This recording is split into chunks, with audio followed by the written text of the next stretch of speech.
Good morning. Today we are on another episode of Santander, the podcast we do with ProSantander, where we talk about all the issues in our region. Today we have a super special guest, Alejandra Espinosa, who was key in bringing Santander to the world. We will tell you why. Welcome everyone to this podcast called Santander, a partnership between ProSantander and Vanguardia.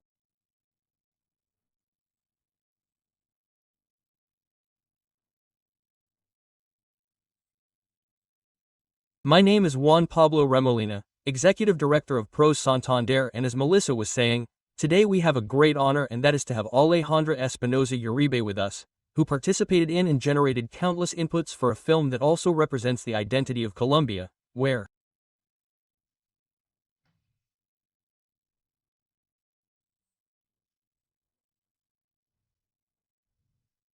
much of the material, let's say, was inspired by Santander. So, Maria Alejandra, welcome and tell us about yourself. How did you get to Barichara? What that process was like? Why Santander? Hello, Melissa and Juan Pablo. Thanks for the invitation. Well, I came because of Santander. I came to Santander because my grandmother is from Santander, she's from Bucaramanga, and my father died, her son. So I also felt like I was looking for my family, looking for my father, looking for roots in Santander. But I didn't end up in Bucaramanga because I first started in Zapatoca visiting some friends, and there in Zapatoca I discovered small town life, which was something I had no idea about.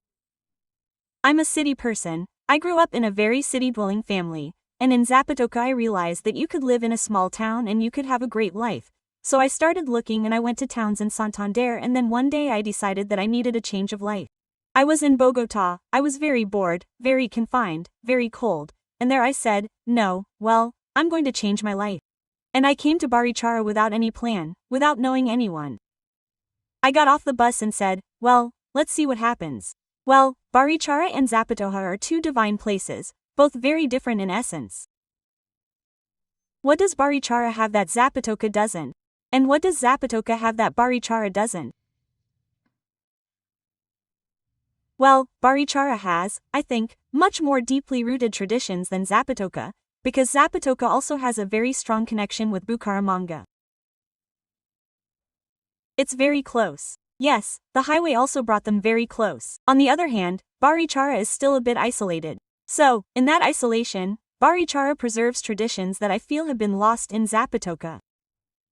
They also have their architectural differences. Although both towns have been preserved, the preservation of Barichara as a national monument makes it different as part of the network of towns' heritage. And the people are also very different. There are differences like in both. Each one has its strengths and weaknesses like everyone else in the world. But I don't know, I feel that in Barichara, I felt very deeply rooted in the peasant culture. I felt and experienced that in Barichara. Then I discovered it in Jordan, in Cabrera, in Galan, but that first contact was in Barichara. The boom in Barichara tourism has sometimes put the preservation of Barichara's roots at risk. Well, you're already from Bogotá, but you're already a daughter of Barichara, and I think the people who live in Barichara have always defended that and are always a little afraid of this growth in tourism. What do you think? Yes, well, that is a dilemma, that is a constant tension, because tourism, if it is not managed well, tourism destroys culture, and what it does, it can return, it can become a shell or an image of something that was already there, and the essence is lost, the roots are lost, the origin is lost. So, that is a constant tension that happens in Barichara, which is like the arrival of tourism has also allowed many people to live off tourism and stay, because many years ago there were no opportunities for many people had to leave Barichara. On the other hand, now there are young people who stay in Barichara, who have projects, they want to contribute to their town. There is also a sense of belonging that was not there before, so that is good. But on the other hand, the arrival of tourism that is not cared for, of tourism that can be predatory, can end up destroying a culture and a town. So, Barichara is exactly in that tension, in that dilemma of how to manage tourism, and there are many initiatives and many people who are thinking about how to manage tourism, how to make tourism sustainable, how to turn around the idea that tourism does not destroy. Yes. So, that is a bit of the conversation that has been happening in Barichara in recent years. Yes, without a doubt, because there has been a boom not only in tourists, but also in people like me, who have come from other places to live in Barichara, and that also brings its benefits and also its tensions because, well, it is also the cultures.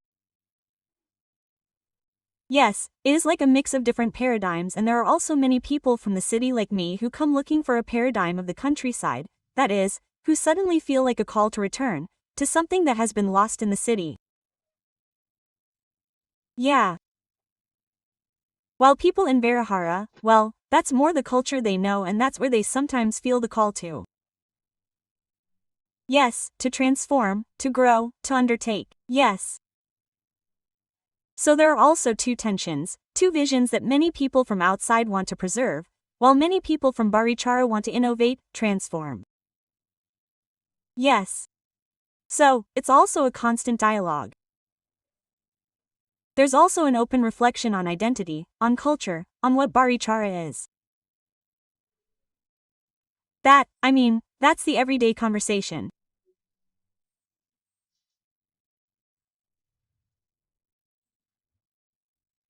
Let's say, although you come from outside, let's say that you've been promoting that conversation, and I think it's a conversation that happens very well in the cultural sphere, and you, have a bookstore, right? Called Archive.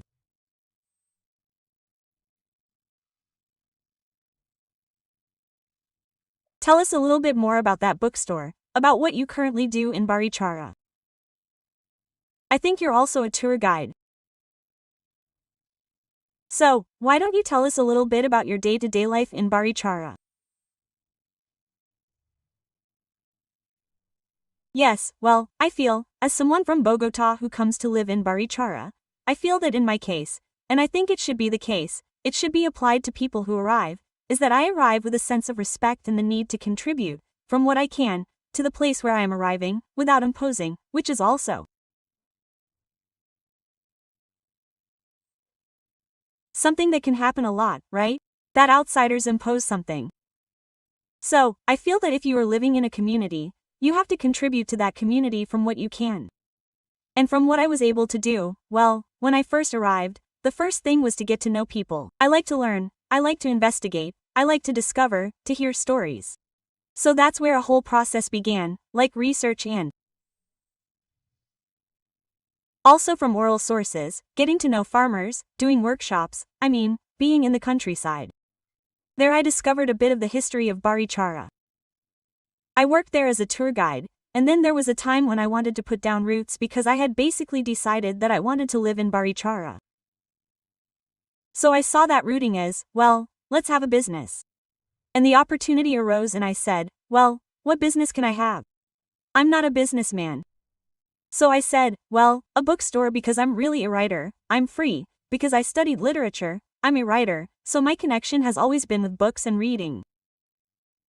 So that's where I created Alibay in 2019, and today, well, it's been a learning experience and I've gotten involved in learning how to have a cultural business that is culture, but that also has to be a business.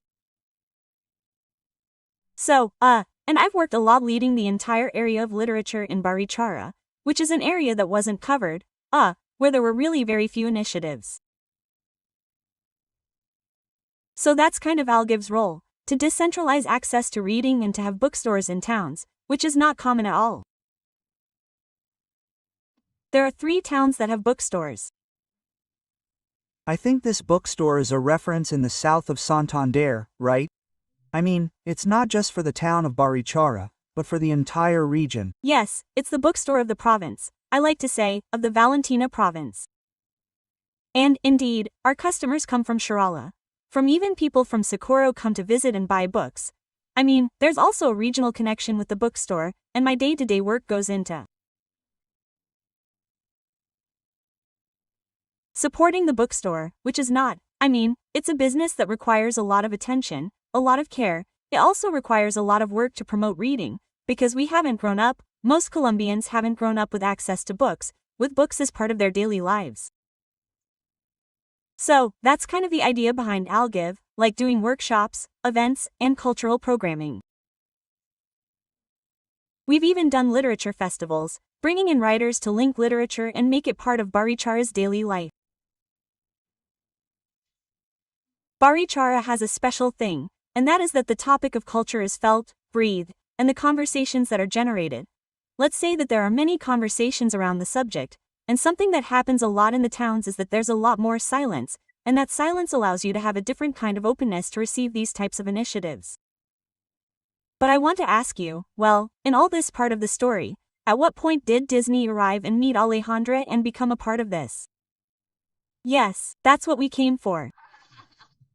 Well, at that time, that was before the bookstore. At that time, I was doing research and working as a tour guide, and I had already made a small reputation for being very focused on history and culture. I mean, there were guides who specialized in nature, in birdwatching. Other guides specialized in, well, my focus was culture and history. So, because of that, they recommended me. I already worked with agencies, so one agency recommended me one day, to design from scratch a tour that would include the entire history, the entire culture, in other words, all the greatest possible experiences that would bring people closer to the culture and traditions of Santander and Barichara to a group that came from Disney. At that time, I didn't know, because Disney is a multinational, right? I didn't know if it was Disney Marvel, if they were going to make a Colombian superhero now, or if it was Disney, Disney Channel, a series. I mean, it could be any Disney until I got, obviously, like the confidentiality agreement that they always have and that said Walt Disney Animation, and there I said, no way, they're going to make an animated film about Colombia. And since we all grew up with Disney, they have an impact. I mean, they tell you that Disney is looking for you and you think, well, yeah, this is the reality. Well, at that moment it was like, first I knew that I was the first, I knew that some people were coming and that I had to design that they were from Disney. Then, when the date of the tour was getting closer and I was designing what we were going to do, Disney Animation. And that's when I felt that something changed for me. I said I have to do this really well. They're going to make a movie about Colombia and I need them to understand Colombia in 3 days because it was a 3-day tour. But a tour in Barichara. Barichara, they came to Barichara. So they were doing a trip of inspiration and recognition, like getting to know Colombia. So they went to several places and I was simply the guide that they were assigned in Barichara. They also had a guide who went with them throughout the country, and when they arrived in Barichara, which was actually their last stop, they had already come from Cartagena, Bogotá, and the Cocora Valley. They arrived tired. It was like, and I, the teacher, told them, well, friends, we're going to learn the history of Colombia and we're going to do it well. Also, my message has always been that you have to do this well. You have to know a lot and learn a lot, and you have to take advantage of the fact that you're making a movie to send a very important message. Quote. So, that's where it started. That's where I had the guidance with them. It was 4 very intense days, and the whole time I was there, I was just talking. At first, they told me I couldn't have lunch with them because they had private meetings where they were going to. It's like working with a level of confidentiality, so I couldn't have lunch with them, but in the end, they were like, come on, sit down. And I was like, oh, no, yeah, and that's when we started talking. So, it wasn't just me giving them a tour and trying to show them lots of things, but we were also talking. They were asking me for ideas, and at that moment, they were thinking about what they wanted to make. A Latin American film. They didn't know if it was going to be Latin America in general, or if they were going to focus on a specific country. So, that trip was a bit of an exploration of, are we going to do it about Colombia or are we going to keep traveling and this is going to be a Latin American film? Had they traveled to other countries in Latin America before or was that the first country? Exactly. It was like they had an intuition because there were also 2 film producers who had pitched them that they were Colombian and they were urging them to make a film about Colombia. So that's where that seed was kind of planted. They came here and after seeing Colombia they said, no, Well, obviously the film is going to be about Colombia. It has to be Colombian. So, they were absolutely delighted. They were amazed. And the tour? How did you design the tour? I designed the tour so that they would have access to. What interests me is the rural cultural traditions, right? Which is what is maintained in Barichara and what gives Barichara its soul. Yes. So, we went to meet the stonemasons, to learn how to cut stone, to meet the masters, so they could explain to us what their trade was like, how they did it. We also met hat weavers. Well, we went, and I explained to them all about vernacular architecture, earthen architecture. So, how are the houses made? What was it? Because in Barichara, the houses are alive. Yes, all the earthen houses are alive because earthen houses need our energy to sustain themselves. So, if you leave an earthen house, when you return, the house has literally collapsed. So, these are houses that are alive and they breathe. So, during the day they absorb heat and at night they release it. So, that's why the houses in Barichara are very cool, and in Zapatoca too, where there are still earthen houses. So that idea of the living house also caught their attention because they were thinking about making the house of the. They had just the first ideas of what the film would be about. They had two ideas about how we would start from here. One of the ideas was that the house was going to be another character, that is, that the characters were going to interact with the houses, with the house. So, when I told them the story of the living houses and the vision of the architecture in earth, of the organic material, of the living earth and of the living houses of Barichara, then they said like this. Right? Sure.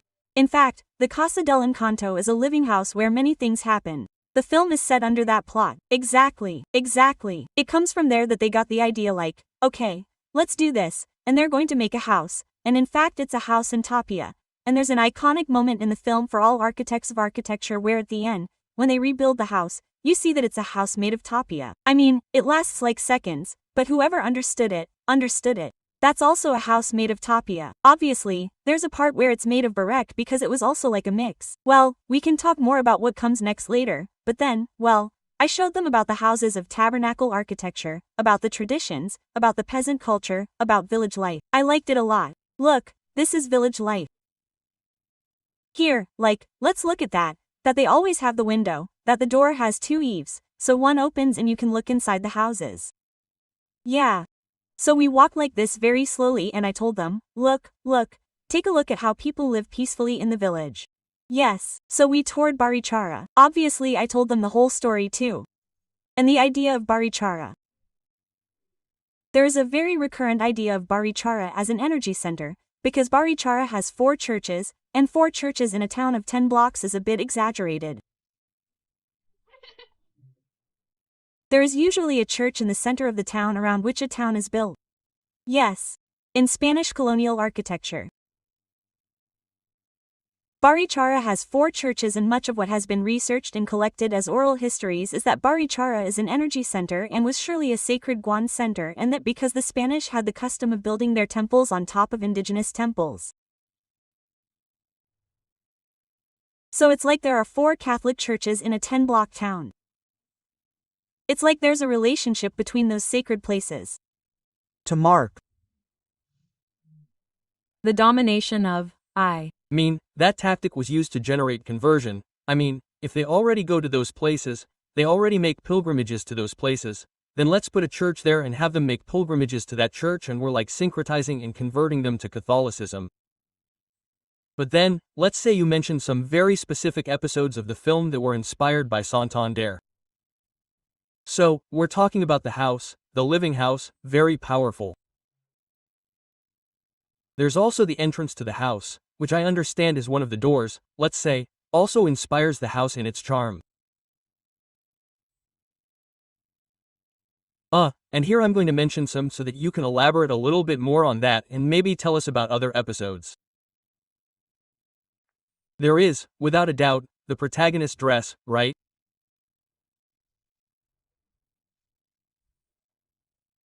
Mirabelle's, where I understand that at some point, a real dress is sent to them so that they can see the weight and work involved in dressing.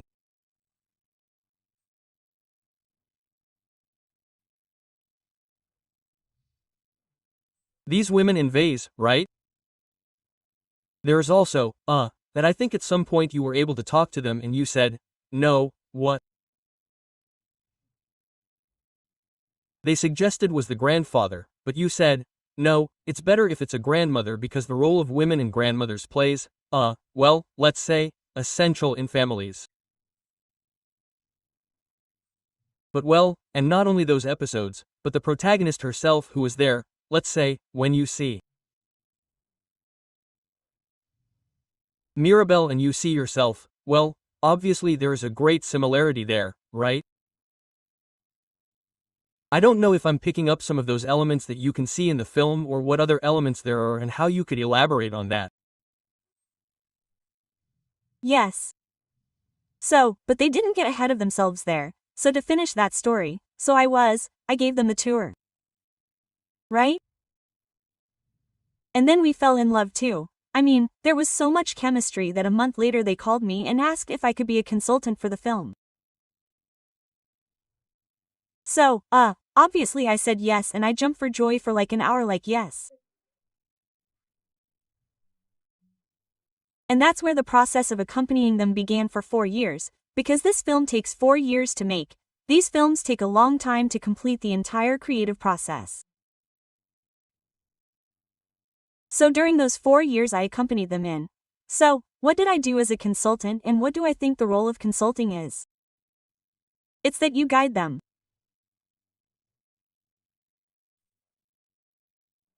I mean, I wasn't creating. I was showing them which path they should take, which path they shouldn't take, and how. And my interest was how to connect everything they did with the real history of Colombia, with messages designed for the Colombian audience, with the archetypes of Colombian history so that they would feel Colombian and, well, among many other things. And that was like a guide. So I accompanied them throughout. I mean, there were years of work where they either showed me the scripts and then I said, no, look, I mean, there was a time when I also had the opportunity to travel there to Los Angeles and visit the Disney studio. There they gave me one of the drafts of the script to read and of course, well, in that draft of the script was the figure of the grandfather, of the man and I said, no, well this can't be a grandfather, it has to be a grandmother. Because I thought of my grandmother from Santander and I said, the grandmother is the strong grandmother of Santander and she is the one who holds the house together. So, there they changed the whole story to be about the grandmother and so on. I mean, I don't know if you want to dwell on such fundamental changes that were also born from my consulting, but to answer you about Santander, as it has to do with Santander, so, the grace of Encantado, like the idea, the vision of the film, is that it would be representative, hopefully, of all of Colombia. Obviously Colombia is so plural and so diverse that it can't be everything. So the idea was to collect like signs, collect things, collect traditions, trades, stories that encompass Colombia, places, nature.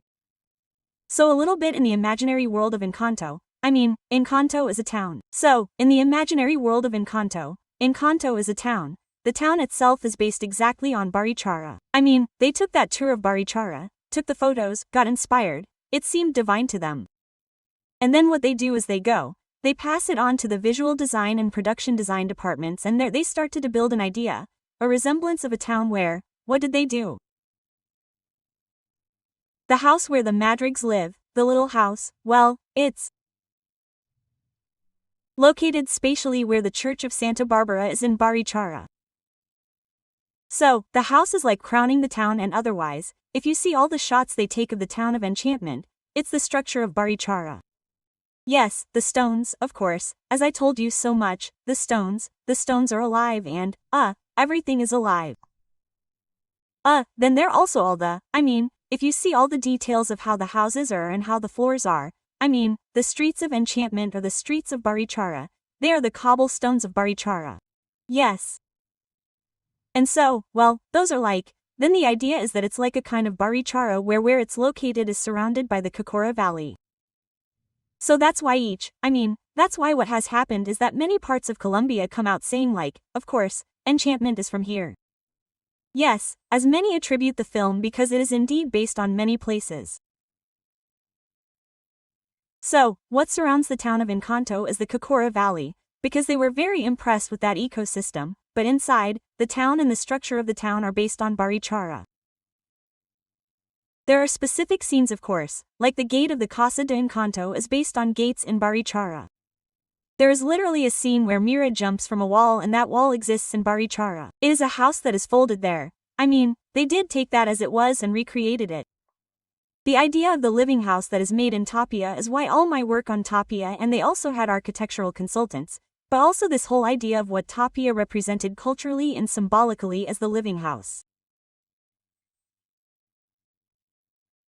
The floorboards of the little house are the floorboards of the churkles from Barichara, which are like the tiles that are made in Barichara de Barro, which the chiscales make on the sidewalks of Guaybal in Barichara. So those floorboards are the floors that dance and move in the movie Encanto. They are based on the floorboard. So each little detail of the movie has a whole story behind it. I mean, I was telling you about the churkles, the land of Barichara, like that place where all the elements needed to sustain the architecture are in the surroundings. So, that's why it's vernacular architecture. It's like the architecture of the people. Yes, it's a popular architecture that everyone makes with the elements that are nearby, and that today makes it sustainable architecture too, because then everything is made from the surrounding land. Yes, so, well, the tiles too. The classic tile that is also from the churkles of Barichara. All these things are based on Barichara. And also the churches are based on the churches of stone, from Barichara. And also one of my biggest jobs was trying to tell them that this was in a town. At some point they had thought that the house would be like an isolated town. Yes, there was going to be a town, but it was far away and I don't know if at some point it would interact or not. I told them, no, stop thinking about Disney and how the castle is far away from everything, and yes, in Disney's keys it's always a castle that is isolated and the characters live isolated. So, one of my emphases was that they have to make a story of a community where there is a town, because the stories of Colombians are not isolated stories. Here there are no great stories of the family that went to the jungle alone. No, here the family in the jungle alone can't stand it, can't survive. So, everything is the network, the town. So that's when they ended up getting closer to the little house that was in the town. Yes. So, what is life like in the town? So I would tell them, the grandmother has to go visit people because in some versions the grandmother was walking around the house like with the grandmother walking around, and I would say, no, that grandmother is not doing anything first. I want to see the grandmother doing chores because my grandmother wouldn't stay still. My grandmother, like that figure of my grandmother from Santander was what informed me so that I could advise the creation of the grandmother. So I would tell them, well, that grandmother has to be doing something, because in some versions the grandmother was walking around doing nothing, and he said, no, grandma is doing something. Grandma is holding up the house. So there are small scenes where, based on those comments, they were building scenes where the grandmother is always around. There is a scene where she is sweeping, doing chores. It's like the grandmother is active. That's based on my grandmother from Santander. And also that she goes to visit people, right? Like the life of the town, how one goes, visits, goes up, down. Everything is very close. Yes, so, there are also moments when they go on visits, that is, the grandmother goes to visit places, right? So, this whole idea of how to build an idea of a town, and that it was also a story of community. Because the stories of Colombians are not stories of isolated families. The issue of the dress. How do you get there? The dress. Well, so they were looking for Mirabel to have a dress that she could design herself. Like the funny thing is that Mirabel doesn't have powers, so she wants to express her individuality through her room, her clothes, like she wants to express that she is like her uniqueness. So that's when they thought about the dresses, and at some point this was later when, this was already in the consulting phase, they said that they were looking at the skirts of Vez, that they were very interested in the weaving of Vez and the tradition of Vez. So I contacted some weavers from Vez. To get a skirt, please, let them have a skirt because of course, the level of detail that this film has is that every detail is, they saw all the real shapes to be able to then animate them and make them look real. So, everything has everything is rooted in reality. Yes, everything comes from some reference, from some pot from this place, from different places, from different cultures of Colombia. Yes. So I got the Weavers Association from whom they sent the skirt, and then I sent that skirt to the Angels, and of course, and they had the skirts that they wore so that the animators could see them. They could look at the weight, how the skirt moved.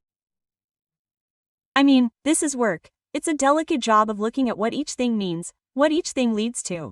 Yes, and there I was thinking from Santander. I mean, my vision was, I know Santander. I live in Santander. I've studied, I've done research, and that's my living experience. So, all my ability to advise and say, this is like this is like that, I thought about it from the perspective of Santander. Quote. Yes, like that Santander thread that feeds the entire film. Well, that's also the case with the skirt. Well, also the character of Luisa. Each character supposedly comes from somewhere or represents some part of Colombia.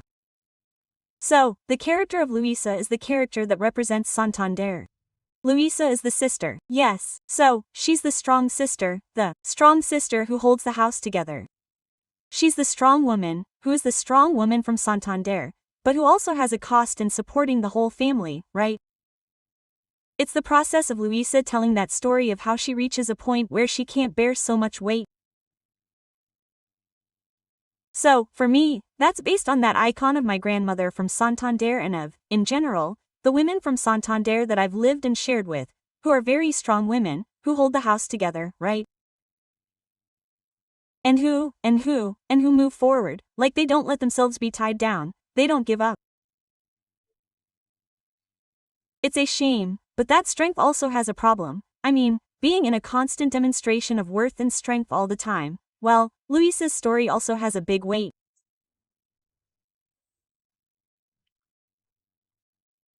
So, Luisa represents a bit of the female figure from Santander. That's why Luisa's wardrobe is more based on a more typical idea of a dress more typical of peasants from Santander. There, I want to say, let's say that listening to you, well, first I think that the greatest value for them was someone who really lived in a town, because it's one thing for Melissa to tell us what she thinks life is like in a town and another for Alejandra to say what she sees every day. Details as cinematic as what you say, that you always see the windows open and you can see how they live inside. You start to appreciate that when you live there. And I think that's a big part of the value of the film, because you really watch the film and he identifies with being Colombian. And you, being a writer, yes, that's another added value because it's thinking visually, thinking about how I can make this understood graphically. And it caught my attention because I think that's a lesson and that one should always value the opportunities that arise and put their heart into it without knowing what's going to happen. You did the guidance and you didn't know what was going to happen next. You said, I want it to be incredible. If that guidance is going to be in my hands, then I want that guidance to be memorable. Quote, and finally, that 4-day trip ends up making him fall in love not only with Barichara, but with you and with that representation of Colombia. So, I want to ask you, Alejandra, today that you see the film made and that it is the film that represents us as Colombians, how do you feel about having been the person who helped guide each Colombian there to see themselves represented? Because in the end I think that the film, a large part of what people applaud about the film is that people say, that is Colombia.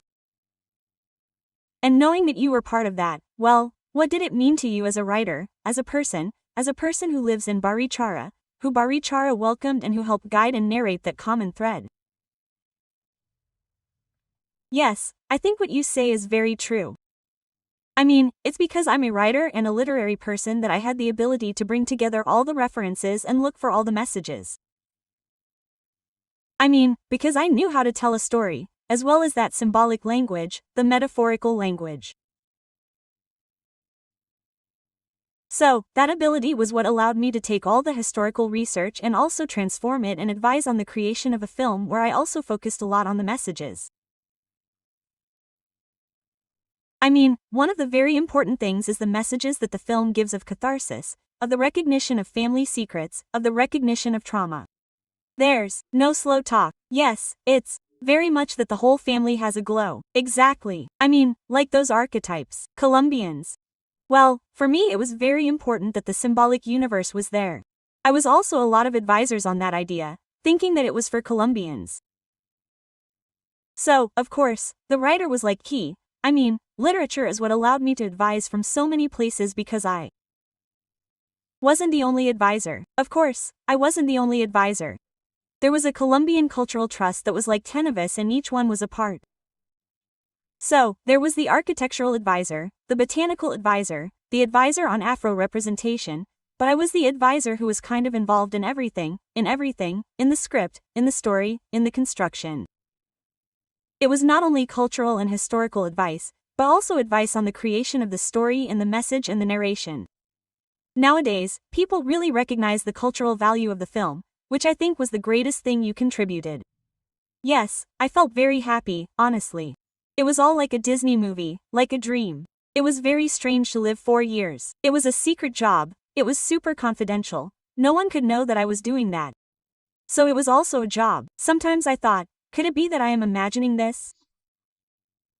It is happening in real life, because it is so bizarre to think that Disney came to Barichara and hired me and that now I am a consultant and that now I have decision-making power and influence in the creation of a Disney film that is going to become a universal cultural artifact. Yes. So, but I felt very nervous, of course, but I also felt very proud to have been able to convey to them that is what Colombia was for me. Yes. And for me, and the messages that the Colombian public had to see, to feel through that film, it seemed to me that it was a perfect opportunity for us to come together with some issues that, perhaps as Colombians, we do not know how to deal with or process, and that, through that film, we could all come together and see how our diversity and also everything that unites us, also how culturally, and also all our diversity of all the specific things that involve us. And well, and also to connect with your previous question, you mentioned Mirabel. Yes, of course, because at the moment you talk about many elements, but you haven't talked about the protagonist, who I certainly think played a very important role in inspiring her. Yes. So, also to add another layer of Disney film to my own story, when creating this film, I saw the construction of the character of Mirabel from day zero. Yes. And for me there was never an identification with that character. For me it was like, oh, how cool that she has glasses, but it was never, oh, of course, she has glasses because of me or something like that. No, it was like, cool that she has glasses, cool that she's like that. And then, I don't know, I was so aware of everything in the universe that I never really paid much attention to Mirabel. Then it was more of a comment from the directors, a very casual comment that they made, like, of course, how Alejandra helped inspire Mirabel and me, and it was really only because of that comment that I started, like, no way, kidding. So, my boyfriend, when he saw the trailer for the first time, it was a secret to him, but he did know. That's when I broke my confidentiality agreement because he did know that I was doing that. When he saw the trailer he said, look, they made you look like a doll. And I said, but I didn't identify with it that much. So, for me, it was really weird, honestly. It was really weird because that comment from the directors came more towards the release of the movie. It was already coming out at any moment and I was like, but how? So, then it's been a whole process. It was more like the process of finding myself in Mirabel. Like how is it at that point or what do I manage to inspire? So obviously Mirabel is an absolutely fictional character, but of course, in the work of 4 years and that's the creation itself, one is inspired by life. Yes. So, in that work of 4 years of being with them and like that close relationship that I had with the directors, they surely were inspired by things about me. So, no, I don't see it just in terms of the curls or the glasses, although that could be the case, but I see it more in terms of Mirabel's attitude, like, now that I know you, the determination, right? Like, hey, like the spontaneity, like the superactive energy and you're like that, well now we're talking to you. During, let's say, throughout the entire podcast, I've seen that. Exactly.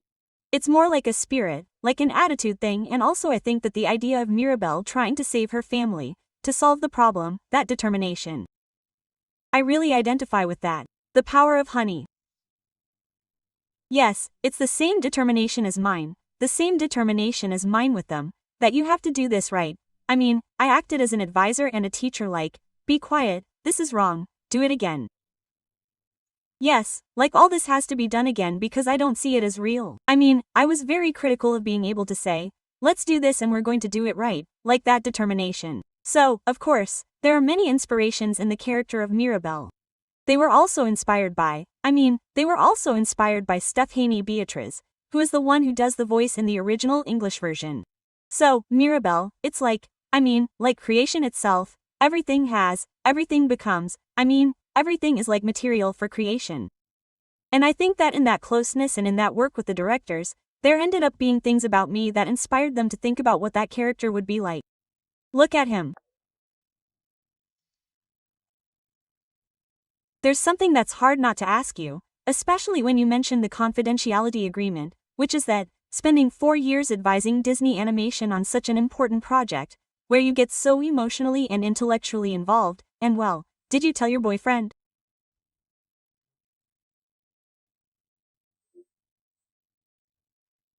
Anyway, but your mother, let's say, having, Alejandra, daughter of Diana Uribe, one of the most important historians in Colombia? No, you didn't share this process with her because I imagine how fascinating it would be to be able to talk to her and say, well, I'm working on this, give me feedback. She gave you some tips or how that relationship was? Well, no, look, I told her how I'm working at Disney, it's going to make a movie, I'm working as a cultural advisor. Yeah, that was the only thing she knew. Right? She didn't even know what the movie was about until we went to the awards. It could be, nothing. She didn't know what the movie was about. She didn't tell you anything after like, hey, why didn't you? No. Well, she took it with each. Well, all this is a surprise. Like we'll see what happens, huh? But, of course, I didn't ask her for her advice or consult her. But I also feel that I didn't have to because precisely the lessons that I had about what my country is, how to think about Colombian society, how to think about, culture, came from my upbringing. So, as they would say, my ethos, my principles, have been created by the values of my parents. So, there, my mother is a central figure in, the mere fact that I felt so committed to the fact that the people at Disney had to make the film well, that I had to do a good job and that it had to be respectful and, also, it was very important, this whole idea of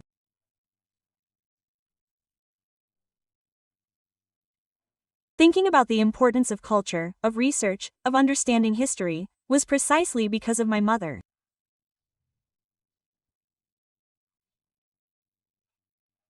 So, I think she was feeding the entire film, but internally, since she had fed me, I already had the basis to be able to have a criterion to be able to sit down and, with the task of explaining Colombia to Disney, which was also a very big task, right?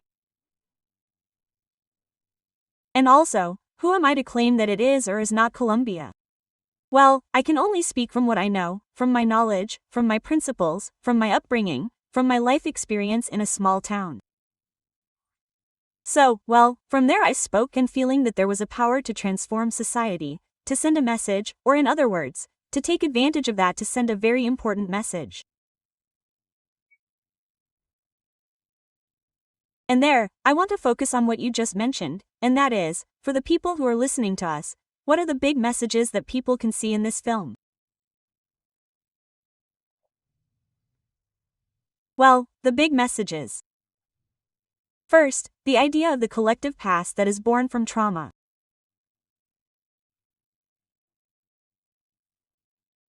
That was something we worked on a lot, like, the people at Disney were very interested in the idea of magical realism, of how here in Colombia, one doesn't know where fantasy begins and where reality begins, like everything is very connected, and I would explain to them like, look, magical realism is not really, what's really happening here is that there is a plural worldview of what reality is, right?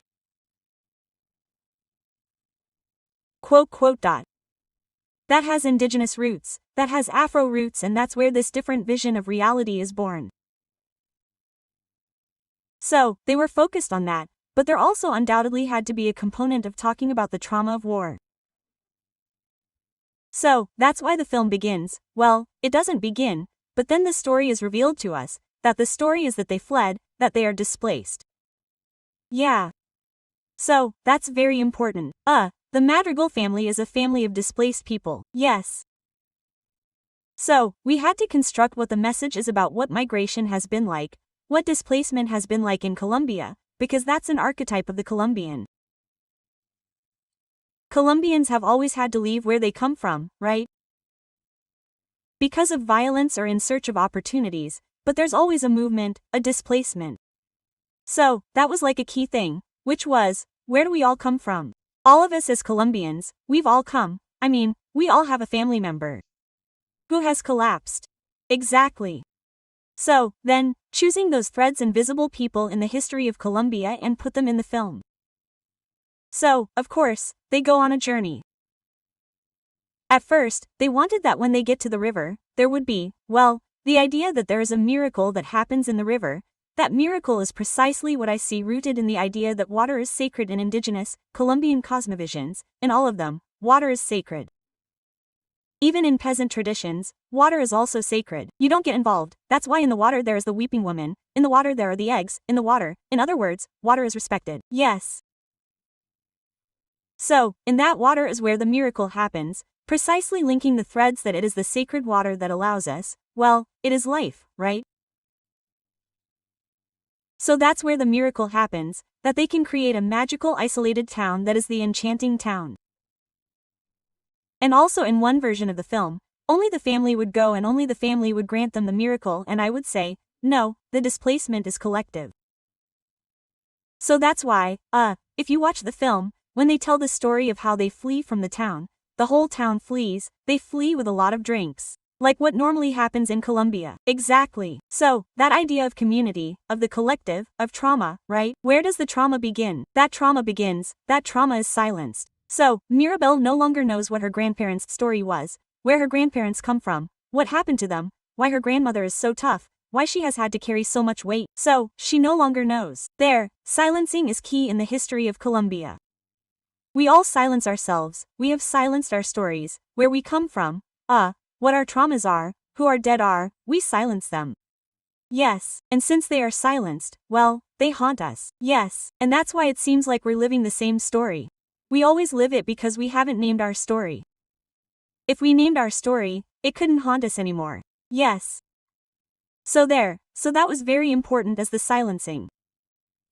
So in the figure of Bruno, who is the black sheep of the family, which is what all families have, that is also something that happens all over the planet. That is not Colombian, that is the whole planet has its silenced character too. And giving that silence, I think, is very valuable in the film.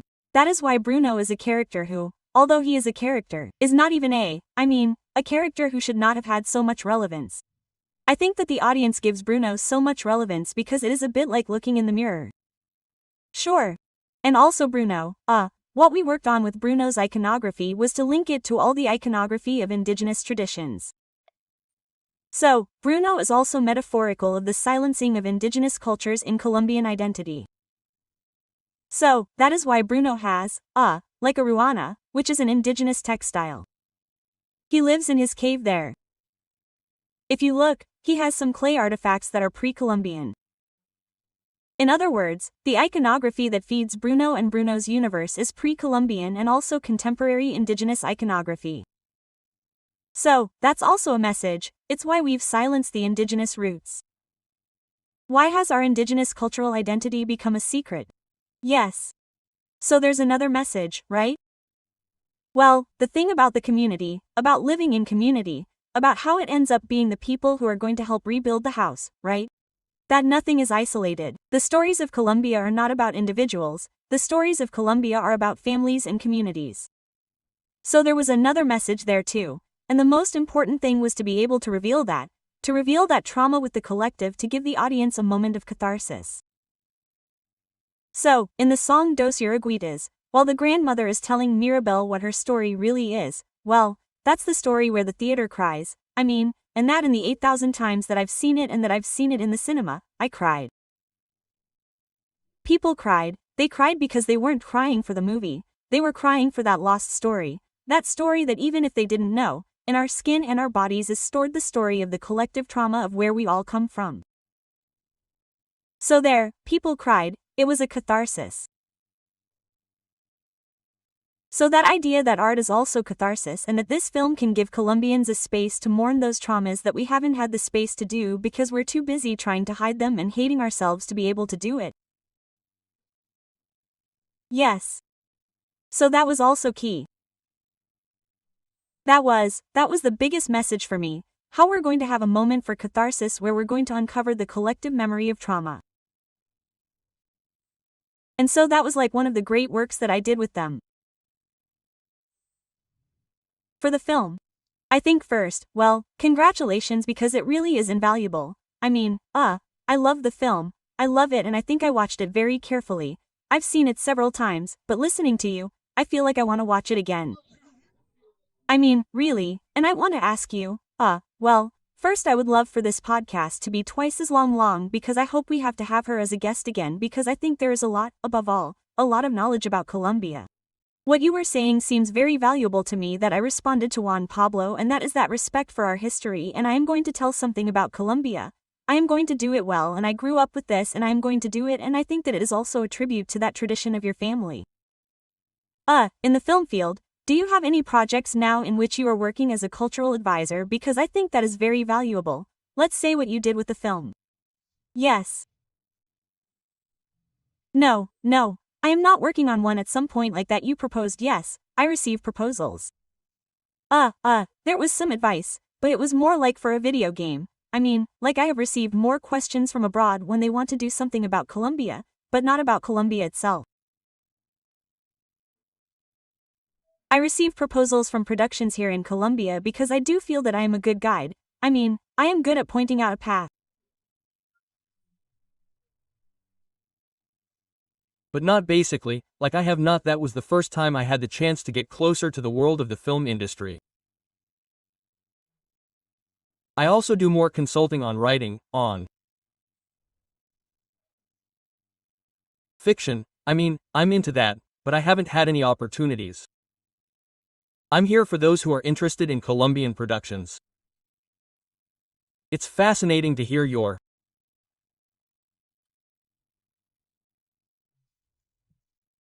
analyses, your reflections, and I think that for the people of Santander, it's very important to see that Disney's spotlight was finally largely on Santander.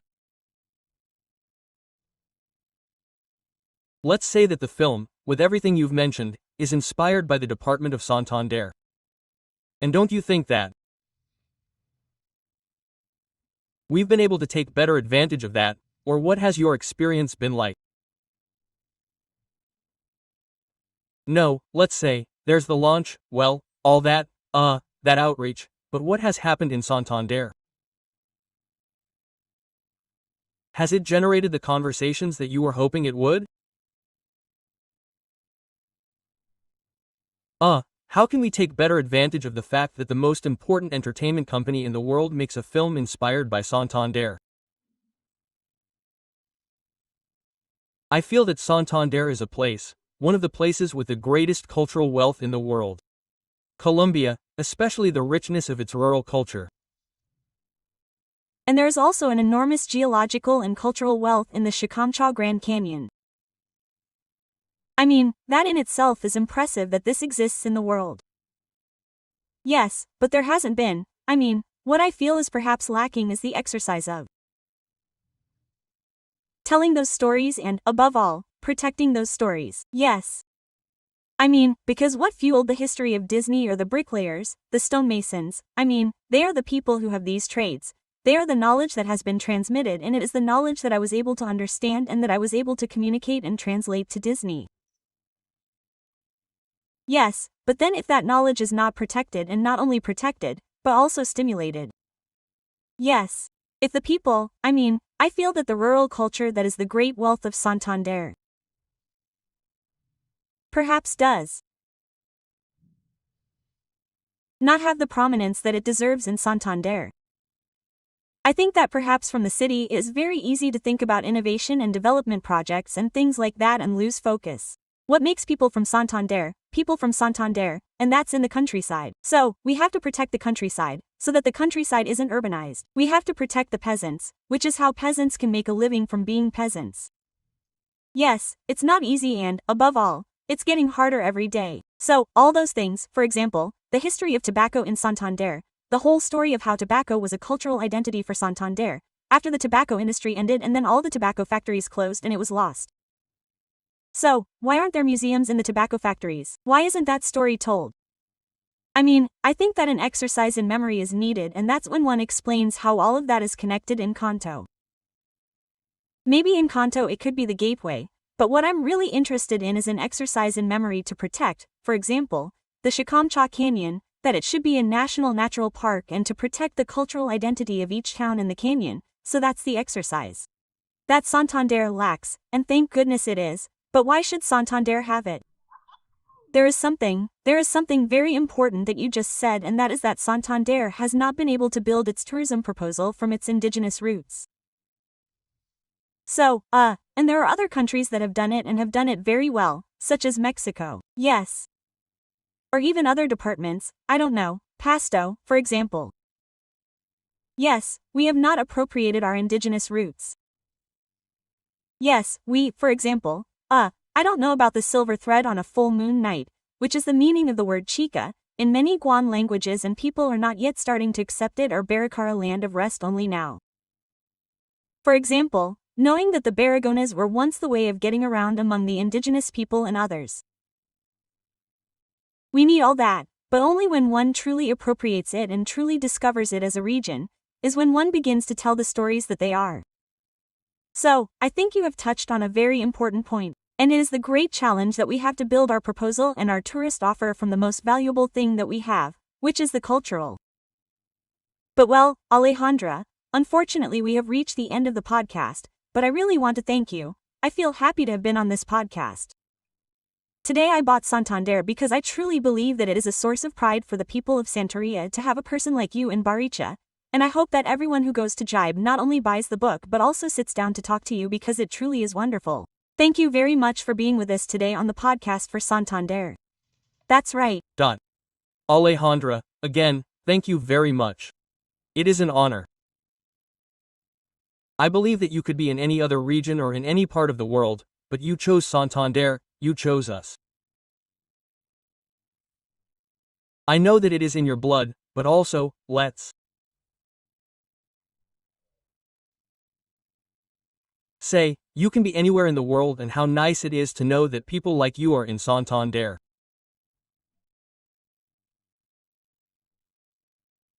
And I believe that this is simply the beginning of how to make the most of our cultural identity, how to base tourism and our development on our own roots.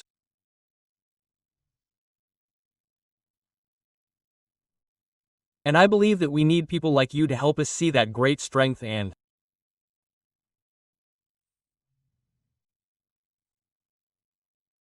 look at how to explore that field more, which I believe we often leave aside and do not take full advantage of.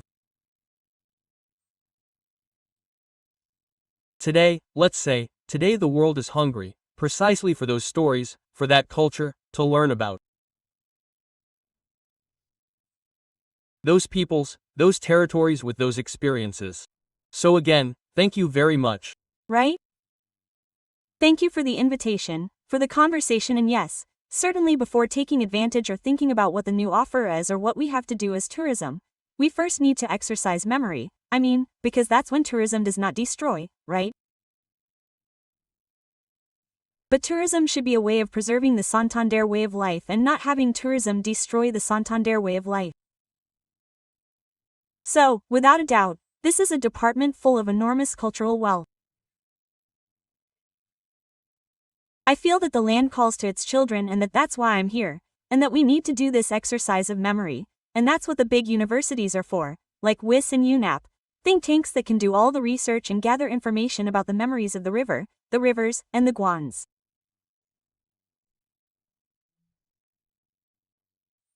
I feel that this is how, and also from family histories, everyone can reconstruct their history, their past, and reconstruct the threads, because this region is very interesting and has been very fundamental in the history of Colombia. So, in order to do this, first we need to do the exercise of memory and understand what Santander really is, so that we can then offer it to the world. Thank you very much. Thank you very much. We'll see you in the next episode of Por Santander.